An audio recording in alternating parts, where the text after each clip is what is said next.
Hi everyone, welcome back. കഴിഞ്ഞ ക്ലാസ്സിൽ നമ്മൾ ഇൻകം ടാക്സ് ആൻഡ് GST എന്ന സബ്ജക്റ്റിന്റെ GSTയുടെ ആദ്യത്തെ ഒന്നാമത്തെ ഒരു ചാപ്റ്റർ ആണ് നമ്മൾ കഴിഞ്ഞ വീഡിയോകളിലായിട്ട് നമ്മൾ കണ്ടത്. ഇന്ന് നമ്മൾ ഡിസ്കസ് ചെയ്യാൻ പോകുന്നത് ഫസ്റ്റ് മൊഡ്യൂളിലെ രണ്ടാമത്തെ ചാപ്റ്റർ ആണ്, that is levy and collection of tax under GST. എങ്ങനെയാണ് ഒരു GSTയുടെ അണ്ടർ അല്ലെങ്കിൽ GST എന്നൊരു കോൺസെപ്റ്റ് വന്നതിന് ശേഷം നമ്മൾ ടാക്സ് ഈടാക്കുന്നത് എങ്ങനെയാണ്, അതിന്റെ ഒരു കളക്ഷൻ മെത്തേഡ് എങ്ങനെയാണ് എന്നതാണ് നമ്മൾ ഈ ഒരു ചാപ്റ്ററിൽ നമ്മൾ ഡിസ്കസ് ചെയ്യുന്നത്. കൂടാതെ ഇപ്പൊ GST എന്ന് പറയുമ്പോൾ നമുക്കറിയാം ഏറ്റവും വോളുമിനസ് ആയിട്ടുള്ള അല്ലെങ്കിൽ ബൾക്ക് എമൗണ്ട് ഓഫ് ട്രാൻസാക്ഷൻസ് നടക്കുന്ന വലിയ കമ്പനികൾക്കാണ് ഏറ്റവും കൂടുതൽ ഇത് അപ്ലൈ ചെയ്യാനായിട്ട് നമുക്ക് ഈസി ആയിട്ട് വരാം. അതേസമയം ഈ ഒരു GSTയുടെ ഒരു സ്കോപ്പിൽ നിന്നും ഔട്ട്സൈഡ് കിടക്കുന്ന ഒരു വിഭാഗക്കാരാണ് സ്മോൾ സ്കെയിൽ ബിസിനസ് നടത്തുന്ന സംരംഭകർ അല്ലെ. അപ്പൊ അവർക്കും കൂടെ GST നമുക്ക് ഇംപ്ലിമെന്റ് ചെയ്യാൻ പറ്റുമോ, അങ്ങനെ പറ്റുന്നുണ്ടെങ്കിൽ എന്ത് കൺസെപ്റ്റിലൂടെയാണ് നമുക്ക് അവരിലേക്ക് GST എത്തിക്കാൻ പറ്റുക എന്നുള്ളൊരു വിഷയം കൂടെ നമ്മൾ ഈ ഒരു ചാപ്റ്ററിൽ ഡിസ്കസ് ചെയ്യുന്നുണ്ട്. അപ്പൊ നമുക്ക് നോക്കാം. Levy and collection of cess. Section 8 of the GST forms the basis for the levy and collection of cess, which will be levied on for the purpose of providing compensation to the state or loss of revenue arising on the account of implementation of goods and service tax with the effect from the date from which the provision of central goods and service tax. അപ്പോൾ ഇവിടെ പറയുന്നത് tax നമ്മൾ ഈടാക്കുന്നു എന്ന് പറയുന്നുണ്ട്.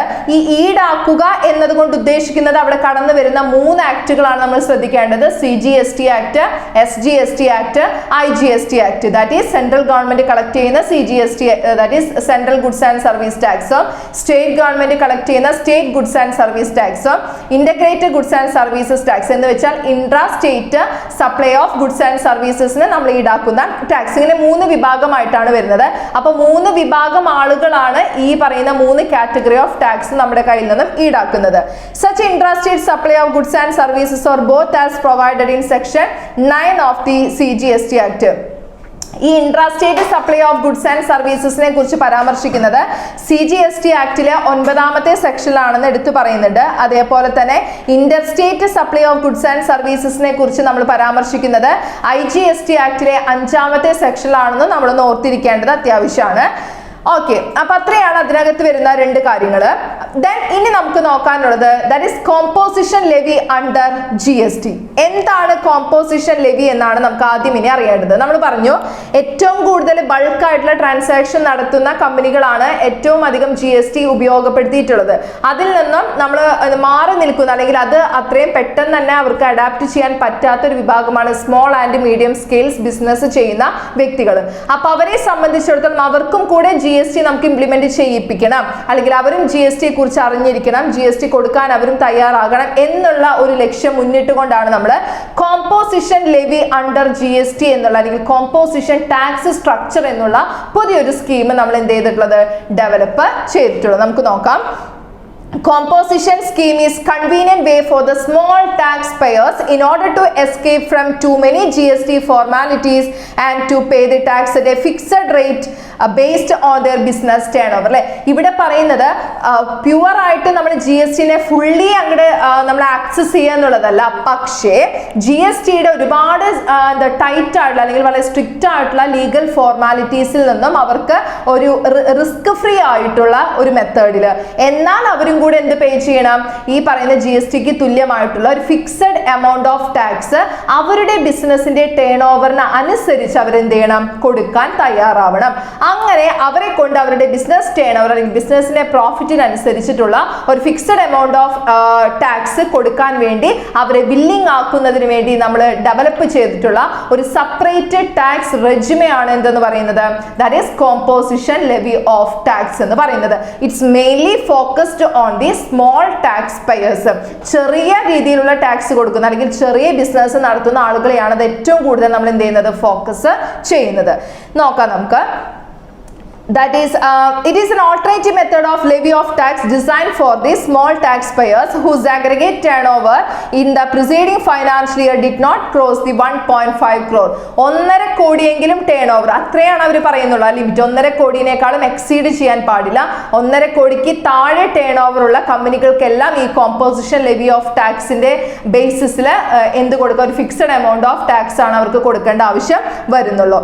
The limit of turnover is 75 lakh only in the 9 north eastern state. പിന്നെ നമ്മൾ ഒരു 9 നോർത്ത് ഈസ്റ്റേൺ സ്റ്റേറ്റുകളെ കുറിച്ച് നേരത്തെ നമ്മൾ പരാമർശിച്ചിട്ടുണ്ടായിരുന്നു. ദാറ്റ് ഈസ് ഏതൊക്കെയാണ്? അരുണാചൽ പ്രദേശ്, ആസാം, മണിപ്പൂർ, മേഘാലയ, മിസോറാം, നാഗാലാൻഡ്, സിക്കിം, ത്രിപുര, ഹിമാചൽ പ്രദേശ്. ഇത്രയും ഈ 9 നോർത്ത് ഈസ്റ്റേൺ സ്റ്റേറ്റുകൾക്ക് ഒഴികെ അല്ലെങ്കിൽ 6 സ്റ്റേറ്റുകൾക്ക് മാത്രമേ നമ്മൾ 75 lakhs ആണ് നമ്മൾ ലിമിറ്റ് പറയുന്നത്. അതല്ലാതെയുള്ള ബാക്കി എല്ലാ സ്റ്റേറ്റുകൾക്കും നമ്മൾ 1.5 crore എന്നുള്ള ലിമിറ്റേഷൻ ആണ് നമ്മൾ കൊണ്ടുവരുന്നത്. അപ്പൊ അത്രയാണ് നമ്മുടെ കോമ്പോസിഷൻ ലെവി അണ്ടർ GST പറയുന്നത്. ഇനി നമുക്ക് ഈ കോമ്പോസിഷൻ ലെവിയുടെ വളരെ പ്രധാനപ്പെട്ട കീ ഫീച്ചേഴ്സുകൾ എന്തൊക്കെയാണെന്ന് നമുക്ക് നോക്കാം. ഒന്ന് പറയുന്നത് ഇതിന്റെ ഒരു എലിജിബിലിറ്റി ആണ്. എലിജിബിലിറ്റി നമ്മൾ പറഞ്ഞു 9 നോർത്ത് ഈസ്റ്റേൺ സ്റ്റേറ്റുകൾക്ക് 75 ലക്ഷവും ബാക്കിയുള്ള അതർ സ്റ്റേറ്റുകൾക്ക് 1.5 crore എങ്കിലും ടേൺ ഓവർ ഉള്ള കമ്പനികൾക്കാണ് ഈ പറയുന്ന രീതിയിൽ കോമ്പോസിഷൻ ലെവി അവർക്ക് പോസിബിൾ ആവുള്ളൂ. പിന്നെ ടാക്സ് റേറ്റ് എന്ന് പറയുന്ന ഒരു ഫിക്സഡ് റേറ്റ് ഓഫ് ടാക്സ് ആണ്. അത് കംപ്ലീറ്റ് ആയിട്ട് ഡിപ്പെൻഡ് ചെയ്യുന്നത് അവരുടെ ടേൺ ഓവറിനെ ബേസ് ചെയ്തിട്ടാണ്. പിന്നെ ഇൻപുട്ട് ടാക്സ് ക്രെഡിറ്റ് കൊടുക്കേണ്ട ആവശ്യം അവർക്കില്ല. അതായത് SGST, CGST, IGST തുടങ്ങിയ ടാക്സുകളൊന്നും അവർക്ക് കൊടുക്കേണ്ട ആവശ്യമില്ല. പിന്നെ അവരുടെ പ്ലേസ് ഓഫ് സപ്ലൈ എന്ന് പറയുന്നത് ഇൻട്രാ സ്റ്റേറ്റ് സപ്ലൈസ് ആണ് കേട്ടോ. പിന്നെ റിട്ടേൺ എന്ന് പറയുന്നത് no monthly filing, only quarterly returns മാത്രമാണ് നമ്മൾ ഇവിടെ എക്സ്പെക്ട് ചെയ്യുന്നത്. പിന്നെ ബില്ലിംഗ് എന്ന് പറയുന്നത് issue of bill of supply and not tax invoice. നമ്മളിവിടെ ടാക്സ് ഇൻവോയ്സ് അല്ല കൊടുക്കുക, ആ സപ്ലൈ ചെയ്യുന്നതിനുള്ള ഒരു ഇൻവോയ്സ് ബില്ല് അത്രയും മാത്രമേ നമ്മളിവിടെ കൊടുക്കേണ്ട ആവശ്യം വരുന്നുള്ളൂ. അപ്പൊ അത്രയാണ് കോമ്പോസിഷൻ ലെവി ഓഫ് സ്ട്രക്ചറിന്റെ ഇമ്പോർട്ടന്റ് ആയിട്ടുള്ള കീ ഫീച്ചേഴ്സ് എന്ന് പറയുന്നത്. പിന്നെ നമുക്ക് 3 കാറ്റഗറി ഓഫ് പേഴ്സൺസ് കൊടുക്കേണ്ട CGST ആൻഡ് SGST റേറ്റുകളുടെ ചെറിയൊരു ടേബിൾ നമുക്കൊന്ന് പരിശോധിക്കാം. ഇപ്പൊ manufacturers and other than manufacturers of such goods as may be notified by the government. ഒരു 95% ഓഫ് മാനുഫാക്ചേഴ്സും കൊടുക്കേണ്ട CGST ടാക്സ് എന്ന് പറയുന്നത് 0.5% ആണ്. സോ SGST എന്ന് പറയുന്നത് എന്തായിരിക്കും? ഓൾസോ 0.5% ആണ്. അങ്ങനെ ടോട്ടൽ ഓഫ് 1% ഓഫ് GST ആണ് അവർ കൊടുക്കേണ്ടത്, ആര്? മാനുഫാക്ചേഴ്സ്. ഇനി ചില റെസ്റ്റോറൻറ്റ് സർവീസസ് നടത്തുന്നവരും ഔട്ട്ഡോർ കാറ്ററിംഗ് സർവീസ് നടത്തുന്നവർക്കാണെങ്കിൽ SGST 2.5%, CGST 2.5%, അങ്ങനെ ടോട്ടൽ ഓഫ് 5% ആണ് അവർക്ക് കൊടുക്കേണ്ടി വരുന്ന ടാക്സ്. ഇനി any other supplier eligible for the composition levy. ഇനി മറ്റ് വിഭാഗത്തിൽപ്പെടുന്ന ആളുകളാണ്, മറ്റ് വിഭാഗത്തിൽപ്പെടുന്ന കാറ്റഗറീസിനാണെങ്കിൽ CGST 0.5%, SGST 0.5%, അങ്ങനെ ടോട്ടൽ 1% ആണ് അവർക്ക് ഈ കോമ്പോസിഷൻ കാറ്റഗറിയിൽ വരുന്ന സ്പെഷ്യൽ കാറ്റഗറി ഓഫ് കോമ്പോസിഷൻ ലെവിയിൽ വരുന്ന 3 വിഭാഗക്കാർ. ആരൊക്കെ? മാനുഫാക്ചേഴ്സ്, റെസ്റ്റോറൻറ്റ് സർവീസ് നടത്തുന്നവര്, സെക്ഷൻ 10 പ്രകാരം പരാമർശിക്കുന്ന മറ്റ് കാറ്റഗറിയിൽ ഉൾപ്പെടുന്ന ബിസിനസ്സുകാർക്കൊക്കെ ഈ പറയുന്ന ഒരു എലിജിബിലിറ്റി ബാധകമാണ്. പിന്നെ നമുക്ക് പറയാനുള്ളത് കോമ്പോസിഷൻ സ്കീമിന്റെ കുറച്ച് ബെനിഫിറ്റ്സ് ആണ്. എന്തൊക്കെയാണ് അതിന്റെ ബെനിഫിറ്റ്സ് നോക്കാം നമുക്ക്. No requirement to maintain records. നമുക്ക് GST മെയിൻറ്റെയിൻ ചെയ്യുന്ന പോലെ, GST നമ്മൾ കൊണ്ട് നടക്കുന്ന പോലെ സെപ്പറേറ്റ് ലീഗൽ ഡോക്യുമെന്റ്സിന്റെ ഒന്നും നമുക്കിവിടെ ആവശ്യമില്ല. അതുപോലെ തന്നെ സിംഗിൾ റേറ്റ് ഓഫ് ടാക്സ് ആണ് നമുക്ക് ഇവിടെ വരുന്നുള്ളൂ, അല്ലാതെ ലാർജ് എമൗണ്ട് ഓഫ് ടാക്സ് ഒന്നും നമുക്ക് ഇവിടെ വരുന്നില്ല. നമ്മുടെ ടേൺ ഓവർ അനുസരിച്ചുള്ള ഒരു ഫിക്സഡ് റേറ്റ് അത്രയും മാത്രമേ ഇവിടെ വരുന്നുള്ളൂ. അതുപോലെ തന്നെ മന്ത്ലി ഫയലിംഗ് അല്ല നമുക്ക് ഇവിടെ വരുന്നത്, ക്വാർട്ടർലി റിട്ടേൺസ് ആണ് നമുക്ക് ഇവിടെ വരുന്നത്. അതും ഇതിന്റെ ഒരു ബെനിഫിറ്റ് ആയിട്ടാണ് പറയുന്നത്.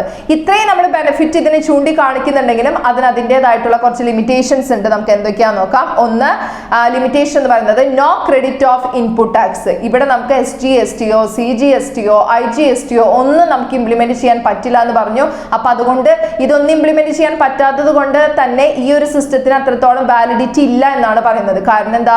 ഇൻപുട്ട് ടാക്സ് ക്രെഡിറ്റ് അപ്ലൈ ചെയ്താൽ നമുക്ക് അതിന്റെ ഒരു ബെനിഫിറ്റ് അവിടെ ഉള്ളൂ എന്നാണ് പറയുന്നത്. സോ കോമ്പോസിഷൻ ലെവിയിൽ സ്മോൾ ടാക്സ് പേയേഴ്സിനെ മാത്രമേ നമ്മൾ ഫോക്കസ് ചെയ്യുന്നുള്ളൂ എന്ന് വിചാരിച്ച് ഈ പറയുന്ന മേഖലകളിൽ നിന്നും അവർക്കൊരു ഫ്രീ ആയിട്ടുള്ള ഒരു അറ്റ്മോസ്ഫിയർ നമ്മൾ കൊടുക്കുക എന്ന് പറയുന്നത് പ്രാക്ടിക്കലി അത് പോസിബിൾ ആയിട്ടുള്ള കാര്യമല്ല. പിന്നെ നമുക്ക് can charge tax from their customers. അവരുടെ കസ്റ്റമറിൽ നിന്നും അവർക്ക് എന്ത് ഈടാക്കാൻ പറ്റില്ല? ടാക്സ് ഈടാക്കാൻ പറ്റില്ല. പക്ഷെ എന്താ? GST ഫോളോ ചെയ്യുന്നവർക്കാണെങ്കിൽ കസ്റ്റമേഴ്സിന്റെ കയ്യിൽ നിന്നും ടാക്സ് ഈടാക്കാനുള്ള റൈറ്റ് ഉണ്ട്. Then pay tax from on pocket. ഇവർക്ക് വേറെ എക്സ്റ്റേണൽ സോഴ്സ് ഒന്നുമില്ല. ഇവര് സ്വന്തം പോക്കറ്റിൽ നിന്നുള്ള കാശിൽ നിന്ന് എടുത്തിട്ട് തന്നെയാണ് എന്ത് കൊടുക്കേണ്ടത്? ടാക്സ് കൊടുക്കേണ്ടത്. കാരണം അവർക്ക് എത്ര ടേൺ ഓവർ ഉണ്ടാവുന്നു ആ ടേൺ ഓവറിന്റെ ബേസിസിലുള്ള ഒരു ഫിക്സഡ് റേറ്റ് ഓഫ് എമൗണ്ട്. അപ്പൊ അത് അവരുടെ കയ്യിൽ നിന്ന് തന്നെ പോകുന്ന പൈസയാണ്. ഓക്കെ, അപ്പൊ ഇത്രയാണ് അതിന്റെ ഒരു 3-4 ലിമിറ്റേഷൻസ് ആയിട്ട് നമ്മൾ പറയുന്നത്. അപ്പൊ ഇതാണ് കോമ്പോസിഷൻ ലെവി ഓഫ് ടാക്സ് സ്ട്രക്ചറെ കുറിച്ച് നമ്മൾ പറയാൻ ഉദ്ദേശിക്കുന്നത്.